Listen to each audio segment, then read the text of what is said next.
તો ગુજરાતનો માલધારી કહેવાય, આ તો ગુજરાતનો માલધારી કહેવાય. એના વટની વાતો ક્યાંય ના થાય.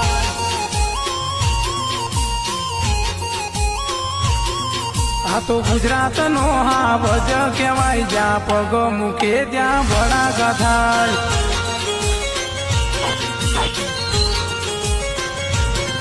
મારે રેવું ઠાકરની ફોજમાં, મારે ફરવું ઠાકરની મોજમાં, મારે રેવું ઠાકરની ફોજમાં, મારે ફરવું ઠાકરની મોજમાં. આ તો ગુજરાતનો માલધારી કહેવાય,